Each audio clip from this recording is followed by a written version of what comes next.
عزیز طلبہ، السلام علیکم۔ میں سیم ایم چینل سے آپ سے مخاطب ہوں اور ہم غزلیات پڑھ رہے ہیں سال اول کی۔ خواجہ حیدر علی آتش کی پہلی غزل ہم پڑھ چکے ہیں، اب ہم نے دوسری غزل پڑھنی ہے۔ پہلی غزل کے ساتھ میں نے ان کا تعارف کروایا تھا۔ آپ اس غزل کو سماعت فرمانے سے پہلے اس غزل کو سماعت کیجئے تاکہ جو ان کا تعارف ہے وہ آپ کو ازبر ہو جائے۔ اب ہم تشریح کی جانب ڈائریکٹ چلتے ہیں تاکہ وقت کی کچھ بچت ہو۔ یہ آرزو تھی تجھے گل کے روبرو کرتے، ہم اور بلبلے بیتاب گفتگو کرتے۔ آرزو، تمنا، خواہش، روبرو کرنا، آمنے سامنے کرنا، بلبلے بیتاب، بیتاب بلبل، گفتگو بات چیت۔ اے محبوب، میری یہ تمنا تھی کہ تمہیں گل کے مقابل کر کے بلبل سے محو گفتگو ہوتا اور پھول سے تیرا موازنہ کرتا۔ زیر تشریح شعر میں شاعر نے پھول اور گل کی بات کی ہے۔ اردو کی کلاسیکی شاعری کیا موجودہ شاعری کو بھی دیکھیں تو اس میں پھول اور محبوب کو پھول سے تشبیہ دی جاتی ہے، اور ناز کی اس کی لب کی کیا کہیے، پنکھڑی ایک گلاب کی سی ہے، اس کی ایک واضح مثال ہے۔ شاعر کہتا ہے کہ مجھے تم سے محبت ہے اور جو بلبل ہے اسے پھول سے محبت ہے۔ اب محبوب دنیا کی سب سے خوبصورت ترین چیز ہے۔ شاعر کہنا یہ چاہتا ہے کہ میری یہ خواہش تھی، میری یہ تمنا تھی کہ میں تجھے گل کے روبرو کرتا اور میں اور بلبل محو گفتگو ہو جاتے، کیونکہ میں اسے یہ ظاہر کرنا چاہتا ہوں کہ تو زیادہ خوبصورت ہے۔ جو میرا محبوب ہے وہ زیادہ خوبصورت ہے، اس کے سامنے پھول کی کوئی وقت نہیں، کوئی حیثیت نہیں، کیونکہ پھول میں ناز و ادا نہیں، جو محبوب ہے اس میں ناز و ادا ہے۔ تو شاعر کہتا ہے کہ اے محبوب، میں تجھے پھول کے روبرو کرتا اور ہم گفتگو کرتے۔ کس سے گفتگو کرتے؟ بلبل کے ساتھ گفتگو ہونے کی وہ بات کر رہا ہے۔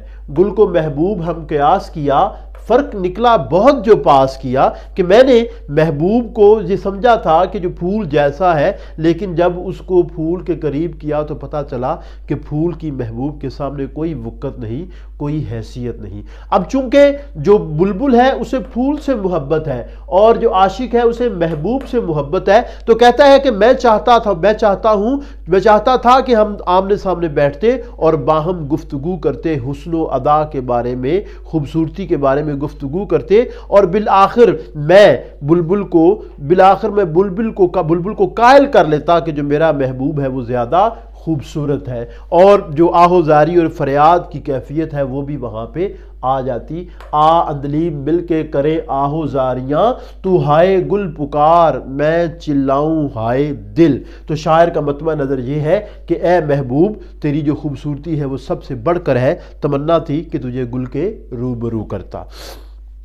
پیمبر نہ میسر ہوا تو خوب ہوا، زبان غیر سے کیا شرح آرزو کرتے۔ پیمبر پیغام لے جانے والا قاصد، خوب ہوا اچھا ہوا، زبان غیر کی زبان، شرح آرزو کرنا، آرزو کا بیان کرنا۔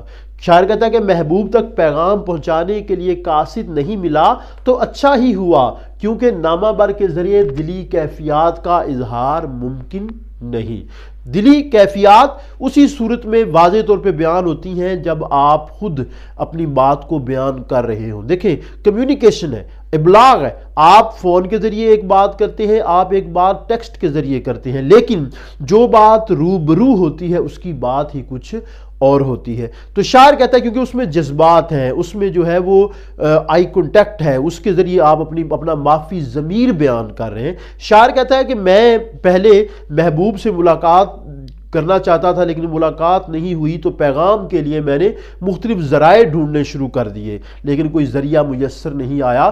میں نے قاصد کو ڈھونڈا کہ وہ میرا پیغام لے جائے، لیکن قاصد بھی میسر نہیں آیا۔ پہلے تو مجھے اس چیز کا بہت افسوس ہوا، لیکن اب میں سمجھتا ہوں کہ اچھا ہوا، کیونکہ اگر محبوب تک پیغام لے جانے والا نامہ بر میسر آ جاتا تو وہ میری دلی کیفیات کو تو نہ پہنچا پاتا۔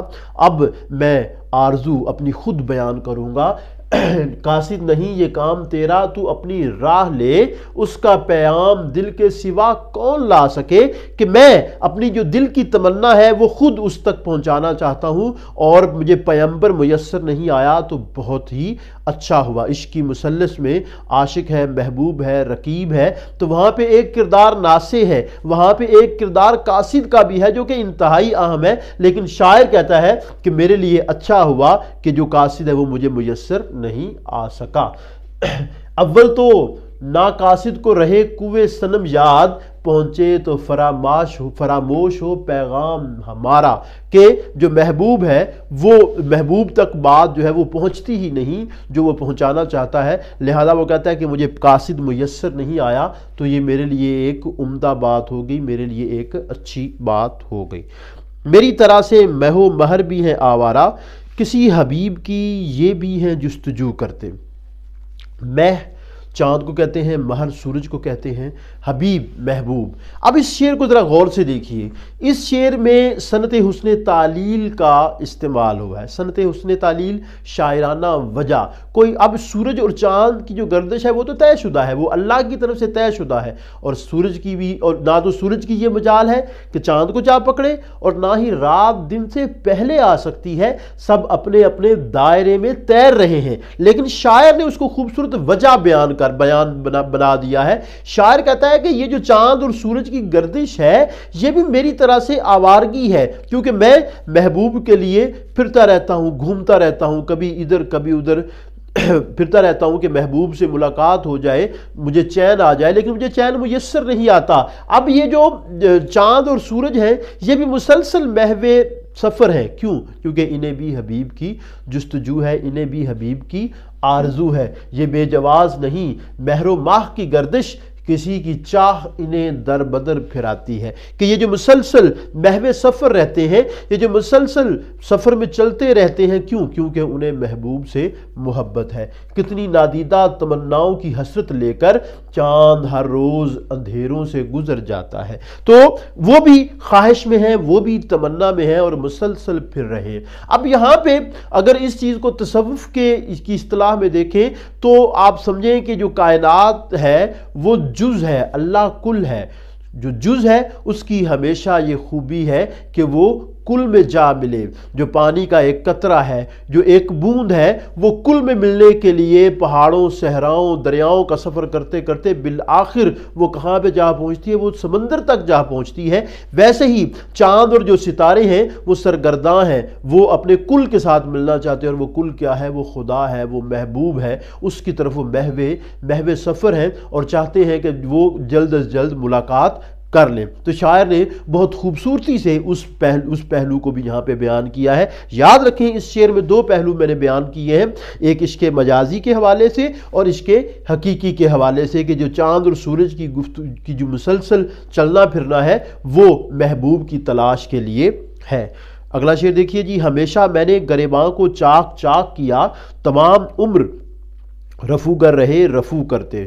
گریباں کو چاک چاک کرنا یعنی عشق میں گریبان کو چاک چاک کیا جاتا ہے۔ کوئے محبت میں عاشق کا گریباں ہے جو بار بار چاک ہوتا ہے، تو اس کے جو ناصحین ہیں، جو ناصح ہیں، وہ اس کا گریباں سیتے ہیں، رفو کرتے ہیں، بار بار رفو کرنے کی کوشش کرتے ہیں، لیکن اس کا جو گریباں ہے وہ چاک ہوتا ہے، کبھی زمانے کے ہاتھوں، کبھی گل و لالہ کے ہاتھوں، اور کبھی جو عشاق ہیں وہ خود ہی جذبات میں آ کر اپنا گریباں چاک کر لیتے ہیں۔ تو شاعر کہتا ہے کہ میں دیوانگی میں ہمیشہ گریباں چاک کرتا رہا ہوں، اور میرے ہمدرد اسے سینے کی ناکام کوشش کرتے رہے ہیں۔ یعنی ساری عمر یہ جو شاعر ہے نہ تو یہ گریباں چاک کرنے سے باز آئے ہیں، اور جو رفو گر ہے وہ رفو کرنے سے باز نہیں آئے، اور یہ سلسلہ چلتا رہا ہے۔ مصفی ہم تو یہ سمجھے تھے کہ ہوگا کوئی زخم، تیرے دل میں تو بہت کام رفو کا نکلا۔ اب یہاں پہ ایک اور پہلو جو مد نظر رکھنا چاہیے وہ یہ ہے کہ انسان اس دنیا میں ہے، مشکلات میں جو ہے وہ مشکلات اسے آتی ہیں، وہ مشکلات میں پڑتا ہے تو ہمارے دوست ہوتے ہیں جو ہماری مدد کے لیے آتے ہیں، وہ ہمیشہ وہ کوشش کرتے ہیں کہ ہمارے جو زخم ہیں ان پہ مرہم رکھی جائے، ہمارے غموں کا مداوع ہو سکے، لیکن بعض اوقات وہ ساری عمر ہمارے دکھوں کا مداوع کرتے رہتے ہیں اور ہم ساری عمر خود کو دکھوں میں مبتلا کرتے رہتے ہیں۔ وہ اپنا کام کرتے رہتے ہیں، ہم اپنا کام کرتے رہتے ہیں، تو ہمیشہ زخم ملتے ہیں۔ کبھی آپ نے یہ بھی سنا ہوگا دوستوں میں سے کہ یار تیرے مسائل ہی ختم نہیں ہوتے، یار تیری پریشانیاں ہی ختم نہیں ہوتی، یہ عام جملہ ہے جو آپ کو عام زندگی میں ملتا ہوگا۔ تو شاعر یہاں پہ اسی حوالے سے بات کر رہا ہے کہ میں نے ہمیشہ خود کو دکھوں میں مبتلا کیا، پریشانیوں میں مبتلا کیا، اور جو میرے چارہ گر ہیں وہ ہمیشہ میرے دکھوں کا مداوع کرتے رہے، میرے غموں کو ختم کرنے کی کوشش کرتے رہے، لیکن انہیں ناکامی ہوتی رہی، ناکام کوشش کرتے رہے، کیونکہ دنیا ہے ہی ایسی جہاں پہ زخم ملتے ہیں، جہاں پہ دکھ ملتے ہیں، جہاں پہ پریشانیاں ملتی ہیں۔ چپک رہا ہے بدن پر لہو سے پیرہن، ہماری جیب کو اب حاجت رفو کیا ہے۔ تو چپکنا، لہو اور رفو ہونا، رفو بہت خوبصورتی سے جو ہے نا وہ گریبان کا چاک ہونا، اور رفو ہونا رعایت لفظی کے زمرے میں بھی آتا ہے۔ غالب نے کہا تھا حیف اس چار گرا کپڑے کی قسمت غالب، جس کی قسمت میں ہو عاشق کا گریباں ہونا۔ تو شاعر کا مطمع نظر یہ ہے کہ میں ہمیشہ غموں میں مبتلا رہا ہوں، ہمیشہ میں نے اپنے گریباں کو چاک کیا ہے، اور جو میرے دوست ہیں وہ مسلسل اسے سینے کی ناکام کوشش کرتے رہے ہیں۔ مقطع کی طرف آئیے۔ نہ پوچھ عالم برگشتہ تعالی آتش، برستی آگ جو بارہ کی آرزو کرتے۔ برگشتہ تعالی آتش، برگشتہ تعالی قسمت کی خرابی، خرابی قسمت۔